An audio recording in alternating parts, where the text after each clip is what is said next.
So it's now time to paint some values, but let's have a recap about what we've done till now. We start with very simple shape, and then we define a little bit better all the details. And then for last, we put these two layers down with the opacity, and we draw something a lot more defined. And this will help us to paint flat values of color inside these areas, something like this. Okay, so the next step will be to start from this and get this point here. And once we have this point, when we have like a different value, a different gray value for each area, then we can start painting smaller values. And we're going to complete the exercise when we reach something like this, this result. In order to get this result, you need a couple of things. You need the brush we created like a few lessons ago. The first one, the one that looks like a rectangle, you can see here. And we're going to use that one to paint all the details. And as you can see, I put this option on, the size on pressure.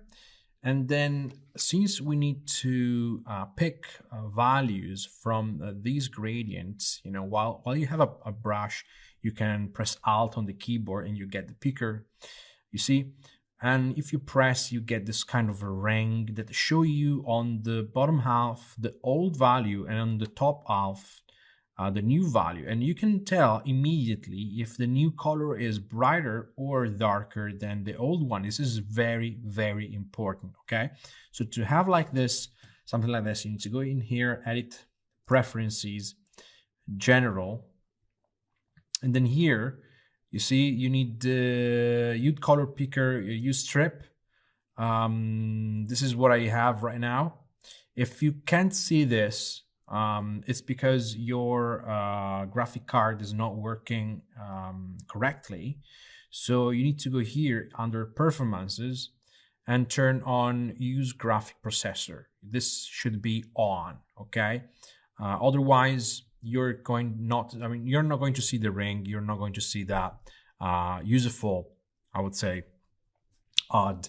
And so if you don't see this, just activate the graphic processor, turn it on, and then restart Photoshop. You need to restart Photoshop. Okay, it could happen that even if you are working with this, sometimes Photoshop just like crash, or this stuff is not. The graphic card crash, and you don't see anymore this kind of ring. Just restart Photoshop once more. Okay, so now what can we do? Well, we can create, you see, a new layer, and I will go with a new layer for each one of these shapes. Okay, so don't be afraid of making new layers. You have to do that, and then you can just select the brush and guess a value for the area you want to paint, and then you can start painting in this area. Okay, let's say that we have this. You see, I'm painting, and you need to be careful. Opacity and have to be 100%. So you don't want to paint something like transparent. It should be completely opaque. Okay, and so this is one way. Okay, you can paint like this. You can go on, or another way is some people used to paint like all the borders. So you can then select the inside and fill it. Some other people use the lasso tool, to do like this. But actually, you need to do what you feel like that you like the most. Every technique has its own, pro and cons. Okay, don't think, oh, I need to do like a very smooth outline with curves. Even if you do something like this, that this is nice. Okay, because you don't care about details right now. You need like big areas filled by a single color. Okay, so you do like Shift F5, foreground color. Okay, cool, and this is done. And then you do another layer, and then you do this one. So this is one way. Okay. Of course, you're losing a little bit of details. Right? You don't really care. You can add them in a second moment. Okay, I'm pressing Alt while I'm clicking with the mouse, so I can do like straight lines. See, I don't care about going over this one. Since I'm going to, first of all, I'm going to fill it with a slightly darker color. You see, this area is, the average gray value is darker than this one. So I'm going to paint it like, you try to understand which color, suit best as an average color. And so I do this. And even if this goes on the top, I can just move the two layers, in the right order. So this is one way. Another way is to take the, magic wand, go into the layer with the final shape and select. You see, you can do this with a shift. You can add areas to the selection. And then before painting the selection with the black color, dark color in this case, you go to the select, modify, expand, and you expand, the area by a little bit, I don't know, 5 pixels, see? And now in a new layer here, you fill it with a very dark color, because in this case, we need a very dark color, you see? So this is another way. Sometimes it doesn't work. Sometimes it doesn't work because maybe you didn't, close the area. So, it probably takes less time to completely close this area. And then you see, try again. You see? So it's up to you. It's up to you guys. What it takes less time, I would say, is the best. Okay. Don't think too much about the quality. We're going to, fix it later. So another shape here, another layer, and I'm going to pick like a slightly darker color for this one. Okay, cool. Something that you can actually trust is the navigator. Okay, like, I don't know, you see that this area here should be darker. You see the average gray value of this area is darker than this one, so you can just Control M on this and make it darker. See, again, we don't have to be that precise in this moment. And now we are missing this area, which is here. And you can even take the brush, take a dark color, see, darker color, and you see you can even paint manually in this one. The important thing is it should be 100% opaque. So no transparency whatsoever, no opacity on pressure. That's really important. It's really important. That's it. I put this one on behind this one. And now what I'm missing is one layer for the sky, one layer for the sea. So I'm going to pick a very bright color for this. And this will be the sea. I can go with a straight, sorry, like this. Even if, you see, I'm painting with a shift, so I'm trying to make like a very straight line. I can then now move this a little bit down here in position. Okay, cool. And I keep working on the bottom part here. And then another layer. And I put the sky at the bottom. So the sky is a little bit weird because, there's a lot of gradients in the sky. So I'm just going like this. Okay, maybe brighter. Not bright as this. Let's say that we can do this, and then we can go back on this, on the sea, and make it darker, slightly darker. Okay, cool. Cool. So this is the starting point. Okay. Once you have this, now the next step is to pick one of these areas, okay, and start adding at least one more value, at least one. You can go like for 1 or 2 values, not more, to add more informations. We're not talking about details, okay? We're talking about, I don't know, let's take this as an example. You see that this area here is mainly like dark gray by this dark gray, and then we have all these faces looking upward, looking on the left, that has this like gray color. So if I have to pick like two values in here, one is the one I used as a background for the shape itself, and the other one is here. Of course, the exercise should be, going in the gradient and pick from the gradient, okay? So guess from the gradient which gray is the right one. But I want you to notice one thing. You see that, look at this. Let's open the picker, okay? This gray here is really dark. It's kind of pitch black. It's close to black. You see, sometimes probably is black, but it's really dark. So it's like around like 12, 21. It's like it's between 20 and 0, right? So it's really dark.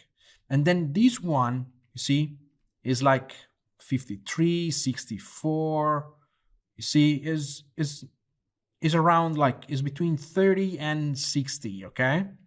Which means that I don't have to go too bright. I mean, this is the difficult part, If this is the first value, this is where I found the first value. The second value is right around here, you see? 30 to 60, okay? It's like here. So you don't have to go that bright to go to the, to find the right, amount of color. I mean, the right grayscale value. And this is important because, this exercise will force you to understand which gray to use, and also force you to, improve your taste for colors, if you're for picking the right value. It's all about practice, okay? What you should be able to do at the end of this exercise is you look at one gray value and you think, oh, okay, this is around here, okay? You see something else like this one, okay, this is around here. This one, well, this is around here. So this is the kind of knowledge and the kind of skill you need to practice, you need to get while doing this exercise, okay? So now we have the right brush. You see I have this kind of rectangular brush and it looks like this, you see. And then you see that everything here is kind of rotated in like this, a little bit clockwise, you see. And then let me check here. Minimum diameter, okay, cool. And now we are going to make this like, see, lines. See that this part here is made of small rectangles that goes in this direction. They all go in this direction, then they stop for a second, then boom again. So I will try to make like, like very thin lines.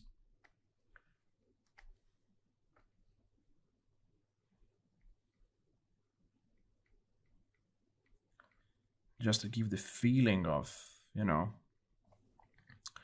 these rocks going in this way. And try to be really gentle on the pen, because otherwise you get this, okay? I don't want to go that thick. And I try to interrupt, see, the drawing multiple times.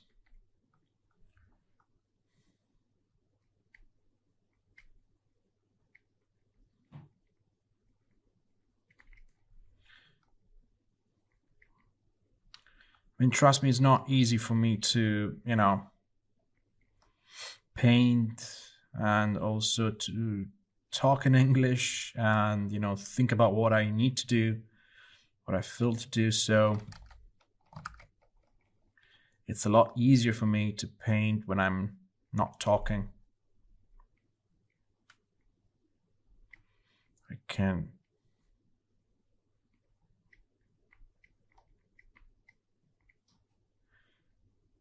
focus a lot more.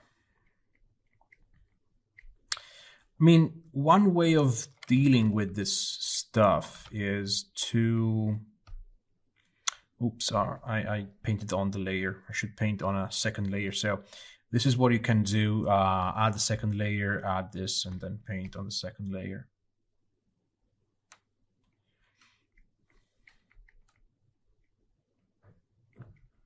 So here we go.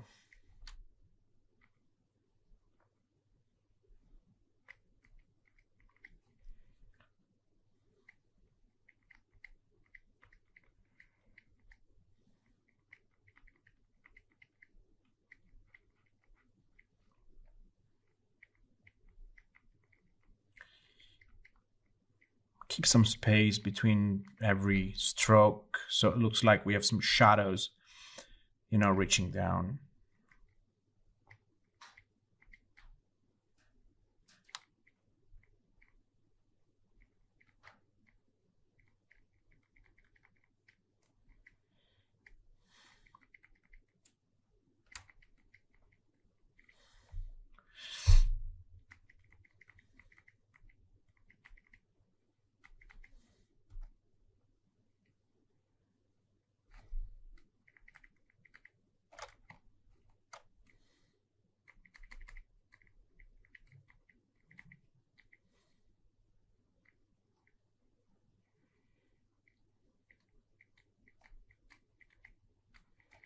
Okay.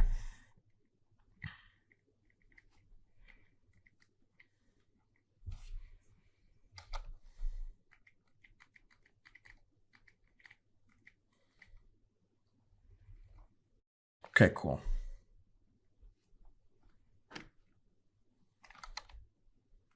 Let's go on top of this now. This area should be a lot darker.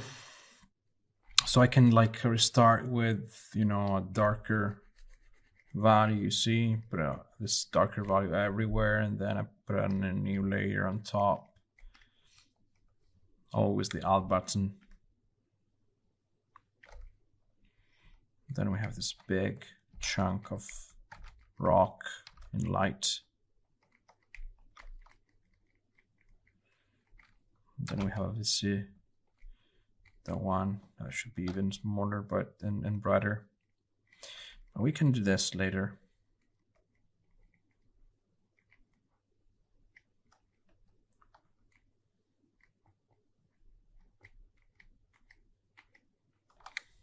Maybe we can go with a second, with a third value.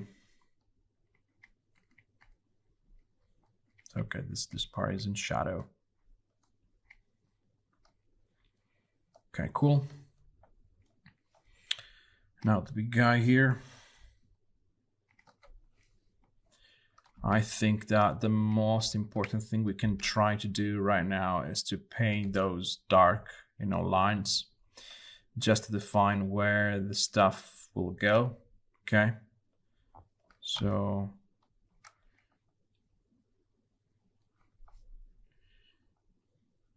you have some, line going here. If you can give me the feeling of, or the idea of a shape with the, with a less amount of line possible, that would be great. Okay, so let's say, I don't know, pretend that painting is expensive, right? Try to just give me the idea. Tell me something about the shapes, but with the less amount, the smaller amount of stroke possible.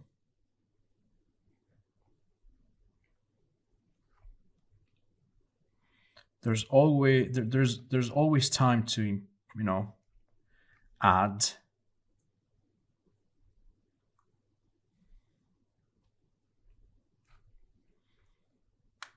Adding stuff, it's easy. Every time you paint, you add, you add something. And so if you become good at, portraying shape, giving me the ideas of something with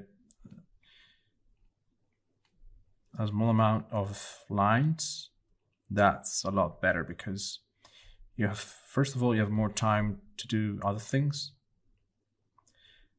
And, you know,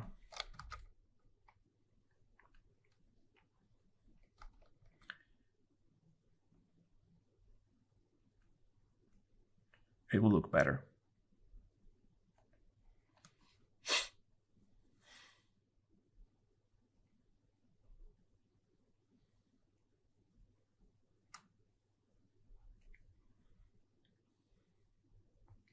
And if you have less lines,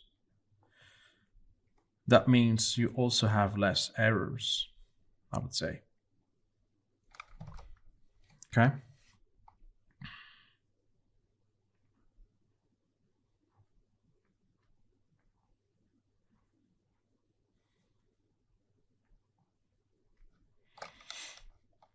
And if you need to erase something, just you know, press Alt, click on the background, and just like paint over.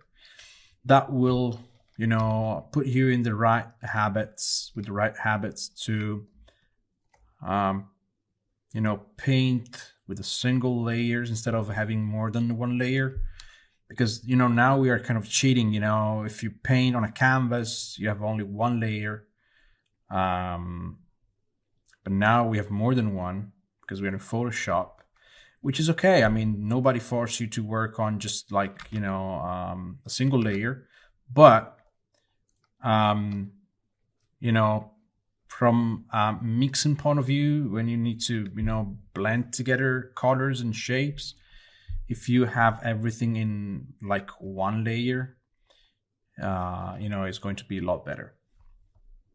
But I can understand, you know, it's kind of, you know, complicated right now because we have a lot of stuff to, you know, solve, a lot of stuff to work with. And it's not the right moment to add, you know, difficulties to what we're doing. Okay, so here we go. And then we can also have like bright spots. Okay, so I mean, we have like this one, and then we have a small one here. You know, and then we have some stuff going up here.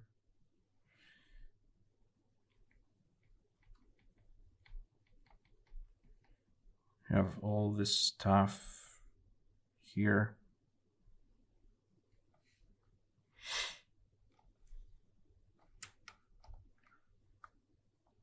And every time you paint something, try to guess, you know, the value of that, because it's going to help you and practice to, you know, understand the right grayscale color you need to paint with.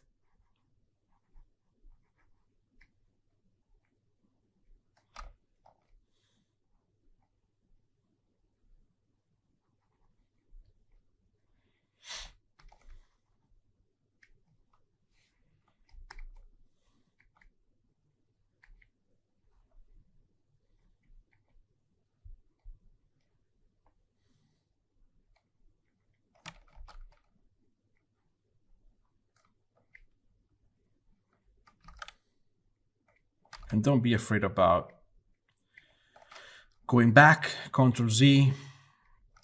If you made a mistake, you know, it's not the end of the world. You go back.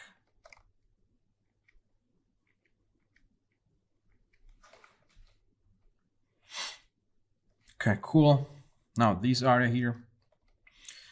As you can see, I mean, this area is not completely correct since we have some rock going under the water. You know, let's do one thing at a time. So here we go.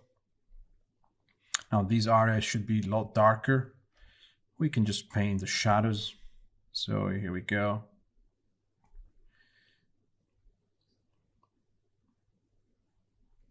Around like this. Around like this. the more you paint, the more it's going to be easier. You know, it's going to be easier to simplify a concept with, you know, a few lines. And the closer you go to the camera, the more details you will see, probably. In an image like this, where everything is sharp, you know, and is on focus, it makes sense. So now, if I want to paint this area here, you see this is like brighter than the other things, and in the water you have like all these elements, all these details. So we can go here in the water, new layer, attach to it, and you pick the color of the water, the grayscale of the water. And so you start with the gray, you see, slightly darker. See, and so we have something like this. And then we have something here. And guys, you need to be freaking patient with what you're doing, because it's not going to happen in 1 minute. It's a work of patience, trial and error. You know, you're lucky because you have, like, you know, layers. So even if you made a mistake, you can go down, you can go back.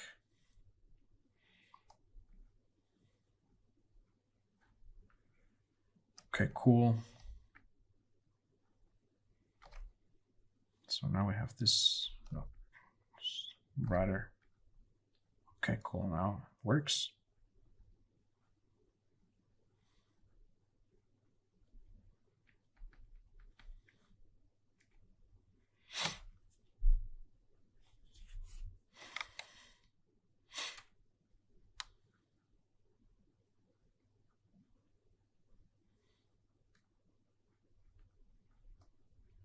Try to recognize shapes you see, you know, and try to replicate them. Even with the few unperfect strokes, but at least we have something, you know.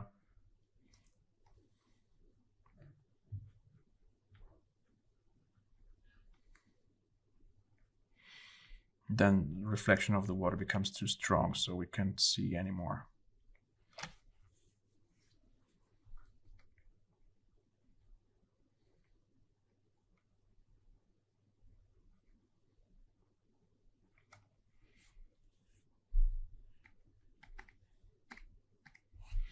Okay, cool.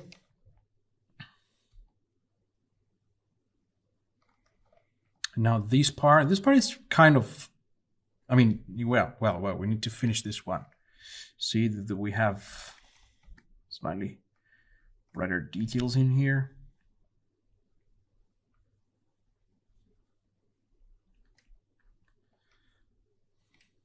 Oh, it's too bright. Exaggerated with the value. So I pick again this, and then I pick it just a slightly brighter. Okay, now it makes sense. See? Sometimes you have to go back and fix what you're doing.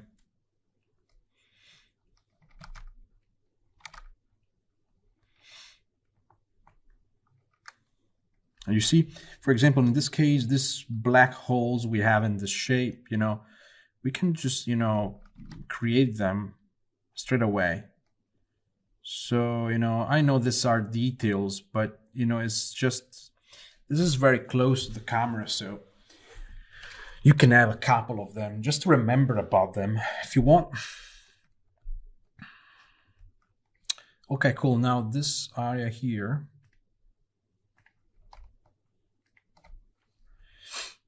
it's probably brighter, too bright, should be darker. Okay, but anyway, we have these black lines that follow, you know, this direction.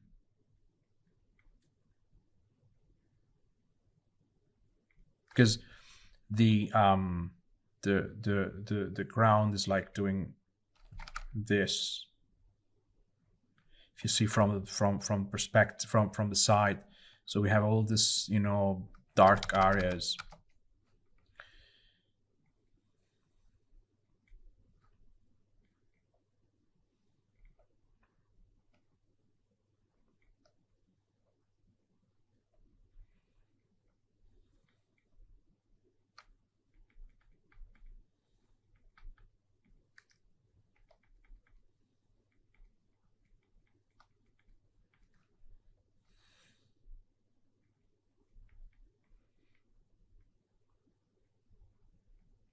So I try to keep these lines a little bit thinner, because they are, far away.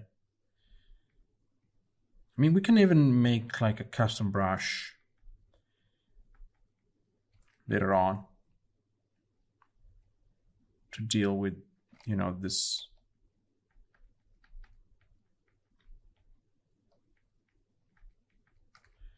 type of lines.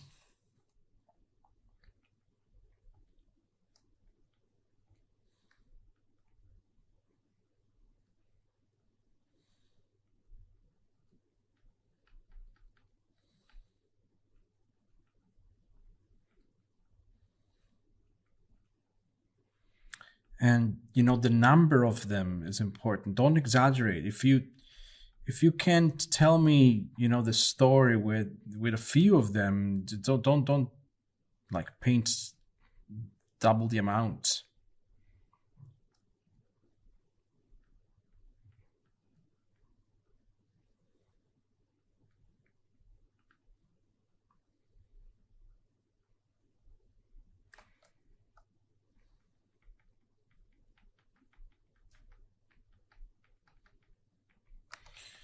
And we can even go with a brighter.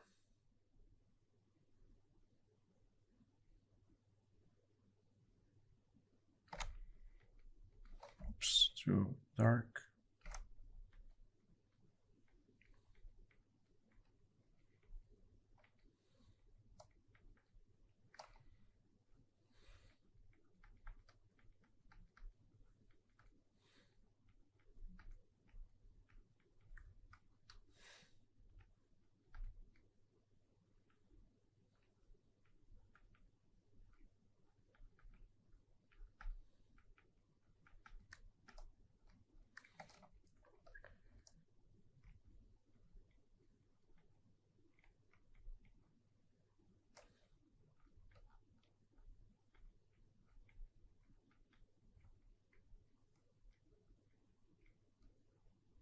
I know probably this stuff is too bright, but at least we have something. We have a starting point. We can then add details on this. Okay.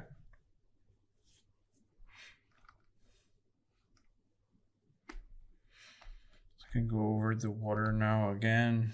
And this time I will pick like a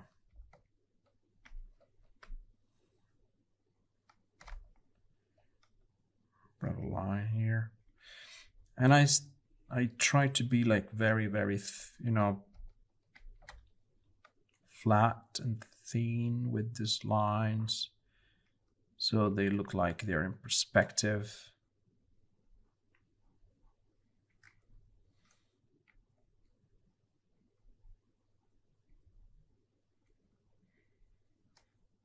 Here we go with reflection.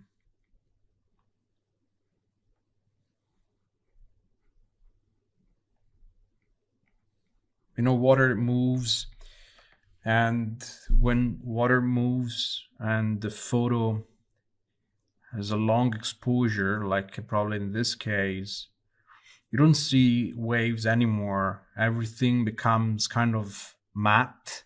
You see, reflection is pretty blurred, and that's not because the water is still. Because if the water is still, that reflection would be perfect and shiny and and glossy, but it's not. So that means this water is actually moving, and so that's why you get this kind of effect. And you can even tell there's a long exposure because the clouds are moving for sure. Okay, so now sky, attach this to the sky. And we can just get a glimpse of the clouds here. If you can, make a little bit of practice with the pressure. I mean, it's really cool when you are painting at, you're painting some lines, I don't know, and you change the pressure on purpose. And so you make like a big stroke, a thick stroke, and then a thinner one. And it's a cool effect. Depending on the brush you're using, you can get really cool results without changing the brush, actually, which is cool. So it's time you're saving for other stuff. Now this area here, I painted this too dark, so I will go back.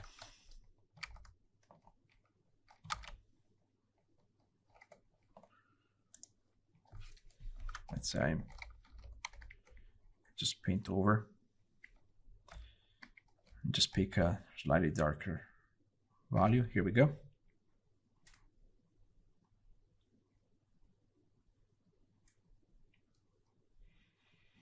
Again, this is not the right moment to details, so I will just,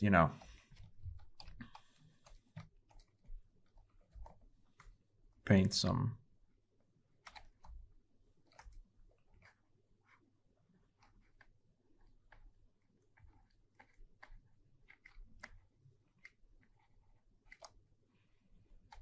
just want to give you the the feeling of this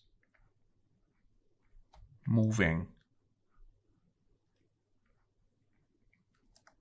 sky.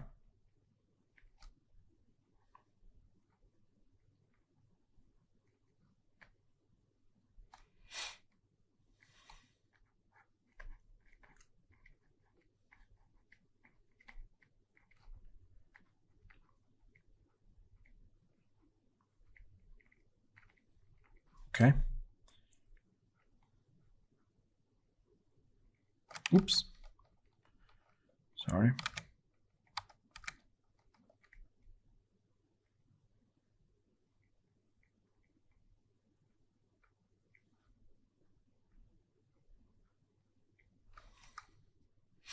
All right. Here we go. So now we have finally an idea of the values. The next step would be to take one of these areas and add more details, so we can zoom in and be more precise, make maybe create some custom brushes and define more details, define more values.